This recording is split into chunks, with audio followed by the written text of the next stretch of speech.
ദൈവത്തിൻ്റെ വിലയേറിയ നാമം എന്നും എന്നേക്കും വാഴ്ത്തപ്പെടുമാറാകട്ടെ. വീണ്ടും വരുന്നവനായ കർത്താവായ യേശു ക്രിസ്തുവിൻ്റെ നിസ്തുല്യ നാമത്തിലുള്ളതായ സ്നേഹവന്ദനം എല്ലാവർക്കും അറിയിച്ചുകൊള്ളുകയാണ്. ഈ ദിവസങ്ങളിൽ നാം പുറപ്പാട് പുസ്തകം 6-ാം അധ്യായത്തിൽ നിന്നാണ് ധ്യാന ചിന്തകൾ പങ്കിടുവാനായിട്ട് ആരംഭിച്ചത്. ഇന്നലെ അതിൻ്റെ 1-ാമത്തെ വാക്യം നാം ചിന്തിക്കുകയുണ്ടായി. ഇന്ന് നമുക്ക് 2ഉം 3ഉം വാക്യങ്ങൾ ഒന്ന് നോക്കാം. അവിടെ നാം കാണുന്നത് വലിയവനായ ദൈവം അബ്രഹാമിനും ഇസ്ഹാക്കിനും യാക്കോബിനും കൊടുത്ത ആ നിയമത്തിൻ്റെ, അതുപോലെ തന്നെ അവർക്ക് കൊടുത്ത ആ വാഗ്ദത്തങ്ങൾ ഒക്കെ ഉറപ്പ് ആണ് ഇവിടെ നമുക്ക് കാണുവാനായിട്ട് സാധിക്കുന്നത്. നമുക്ക് ദൈവത്തിൻ്റെ ആ വെളിപ്പാടിലൂടെ ആ പ്രത്യാശ നമ്മുടെ ജീവിതത്തിൽ നമുക്ക് കാണുവാനായിട്ട് സാധിക്കും. നമുക്കൊന്ന് വായിക്കാം. പുറപ്പാട് പുസ്തകം 6-ാം അധ്യായം അതിൻ്റെ 2-3 വാക്യം. ദൈവം പിന്നെയും മോശയോട് അരുളി ചെയ്തതെന്തെന്നാൽ, ഞാൻ യഹോവയാകുന്നു. ഞാൻ അബ്രഹാമിനും ഇസ്ഹാക്കിനും യാക്കോബിനും സർവ്വശക്തിയുള്ള ദൈവമായി പ്രത്യക്ഷനായി, എന്നാൽ യഹോവ എന്ന നാമത്തിൽ ഞാൻ അവർക്ക് വെളിപ്പെട്ടില്ല. നോക്കുക, മോശയ്ക്ക് ഉണ്ടായ പ്രത്യേക ഒരു പരിഗണന നമുക്ക് കാണുവാനായിട്ട് സാധിക്കും. ആ ഗോത്രപിതാക്കന്മാർക്ക് ദൈവം കൊടുത്തതിനേക്കാൾ ഉപരിയായിട്ടുള്ള ഒരു പരിഗണന ഇവിടെ കൊടുക്കുകയാണ്. യഹോവ എന്ന പേരിൽ, യാഹ്വേ എന്ന പേരിൽ, സർവശക്തനായ എന്ന പേരിൽ ദൈവം മോശയ്ക്ക് വെളിപ്പെടുകയാണ് ഇവിടെ.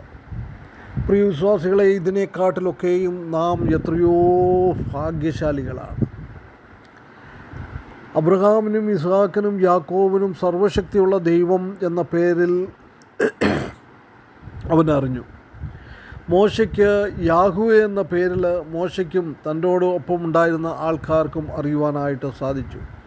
പഴയ നിയമ വിശ്വാസികൾക്ക് അങ്ങനെയുള്ള ഒരു ബന്ധമായിരുന്നു ഉണ്ടായിരുന്നത്. എന്നാൽ പ്രിയ വിശ്വാസികളെ, പുതിയ നിയമവിശ്വാസികളായിരിക്കുന്ന നമുക്ക്, കർത്താവായ യേശു ക്രിസ്തുവിൻ്റെ രക്തത്താൽ വീണ്ടെടുക്കപ്പെട്ടിരിക്കുന്ന നമുക്ക്, യാഹ്വേ എന്നതിനേക്കാൾ ഉപരിയായിട്ട് നമുക്ക് വിളിക്കുവാനായിട്ട് സാധിക്കുന്നത് അബ്ബാ പിതാവേ എന്ന് വിളിക്കുവാനായിട്ടുള്ളതായ പുത്രത്വത്തിൻ്റെ ആത്മാവിനെ കർത്താവായ യേശു ക്രിസ്തുവിലൂടെ നമുക്ക് തന്നു. ഇന്ന് നമുക്ക് നമ്മുടെ അപ്പച്ച എന്ന് വിളിക്കുവാനായിട്ടുള്ളതായ ഭാഗ്യമുണ്ട്.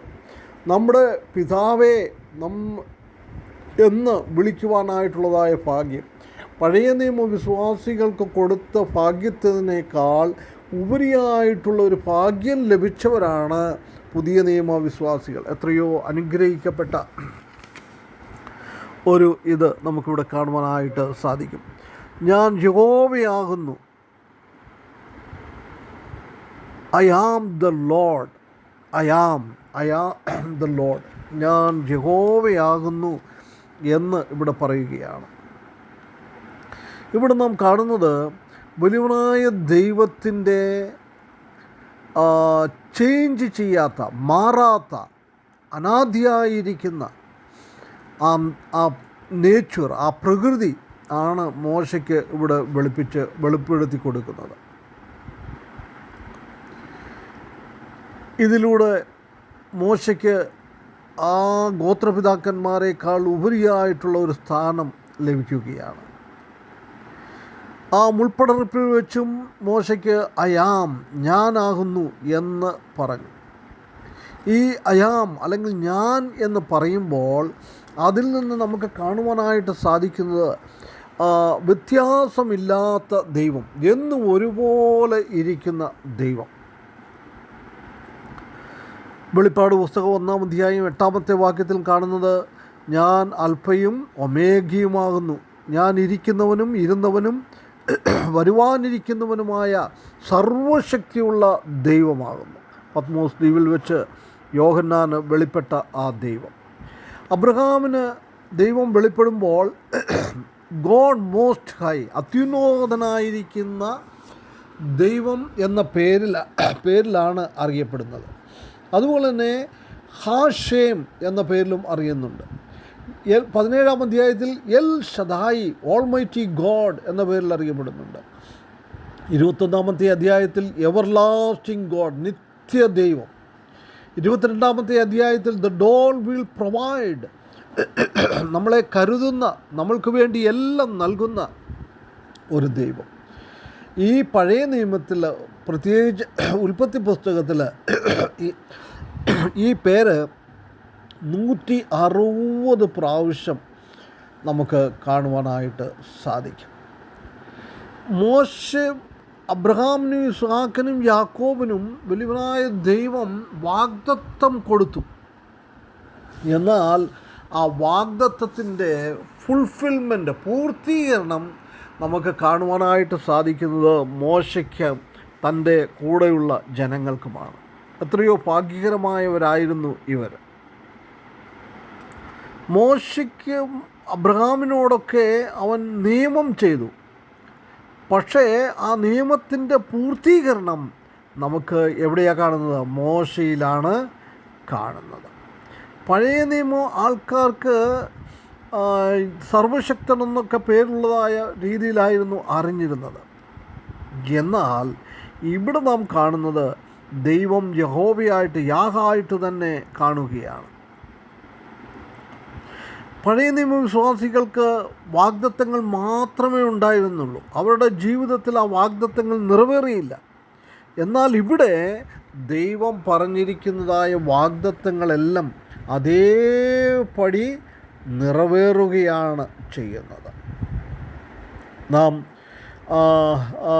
യോഹന്നാന്റെ സുവിശേഷം 8-ാം അധ്യായം 58-ാമത്തെ വാക്യത്തിൽ നാം കാണുന്നത്, സത്യമായിട്ട് ഞാൻ നിങ്ങളോട് പറയുന്നു, ഞാൻ അബ്രഹാമിന് മുമ്പേ ഉണ്ടായിരുന്നു. ആ ദൈവമാണ് ഇവിടെ കാണുന്നത്.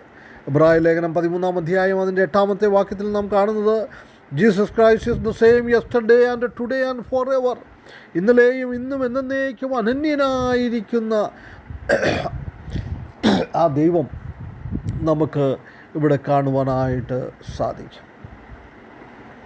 ഈ ദൈവത്തെ നമുക്ക് പരിശുദ്ധാത്മാവിലൂടെ വെളിപ്പെടുത്തി തരുവാൻ വലിയവനായ ദൈവം പ്രസാദിച്ചു. അതുകൊണ്ട് പ്രിയ വിശ്വാസികളെ, നമുക്കും ധൈര്യത്തോടെ, മോശയ്ക്ക് ഇതൊക്കെ കേട്ട് കഴിഞ്ഞപ്പോൾ മോശയുടെ ജീവിതത്തിൽ ധൈര്യം കൂടി. ദൈവത്തിൻ്റെ സർവശക്തിയുള്ള ദൈവം, ആ യാഹ്വേ എന്ന പേരൊക്കെ കേട്ട് കഴിഞ്ഞപ്പോൾ തനിക്ക് ഒരു ഉത്തേജനം ലഭിച്ചു.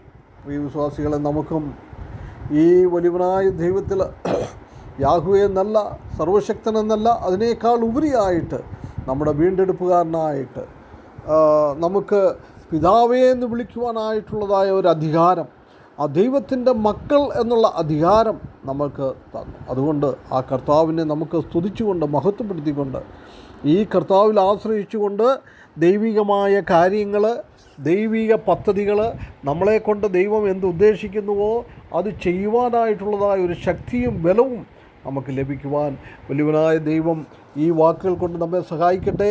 അവൻ്റെ വിലയേറിയ നാമം എന്നും എന്നേക്കും വാഴ്ത്തപ്പെടുമാറാകട്ടെ.